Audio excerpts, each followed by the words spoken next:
অবশেষে নীরবতা ভাঙলেন পর্তুগিজ তারকা ক্রিশ্চিয়ানো রোনালদো। তিনি স্বীকার করেছেন তার ফুটবল ক্যারিয়ার ধীরে ধীরে শেষের পথে, তবে এখনও প্রতিযোগিতা উপভোগ করছেন তিনি।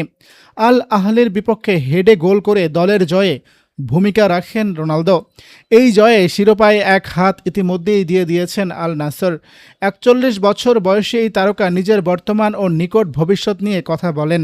চলতি মৌসুমে এটি রোনালদোর ২৫তম লিগ গোল এবং ক্যারিয়ারে ১৫তম বারের মতো কোনো লিগে ২৫ বা তার বেশি গোল করার কীর্তি গড়লেন তিনি। তিনি বলেন, আমার ক্যারিয়ার অসাধারণ ছিল, আমি চাই এটি এমনই থাকুক। তিনি আরও জানান, বয়স বাড়লেও খেলা ও গোল করা এখনও উপভোগ করেন, তবে তার কাছে সবচেয়ে গুরুত্বপূর্ণ বিষয় হলো দলীয় সাফল্য। আল নাসর এখন লিগের শীর্ষে ৮ পয়েন্টে এগিয়ে এবং ১২ মে আল হিলালের বিপক্ষে ম্যাচটি শিরোপা নির্ধারণে গুরুত্বপূর্ণ হতে পারে। আসন্ন গ্রীষ্মে আন্তর্জাতিক টুর্নামেন্ট নিয়েও ভাবছেন রোনালদো। এটি তার শেষ ফিফা ফুটবল বিশ্বকাপ হতে পারেও ইঙ্গিত দিয়েছেন তিনি। পর্তুগাল তারকা প্রজন্ম ভিতিনহা, জোয়া নেভেস, নুনো মেন্ডেস ও ব্রুনো ফার্নান্দেসের ওপর ভরসা রাখছেন তিনি।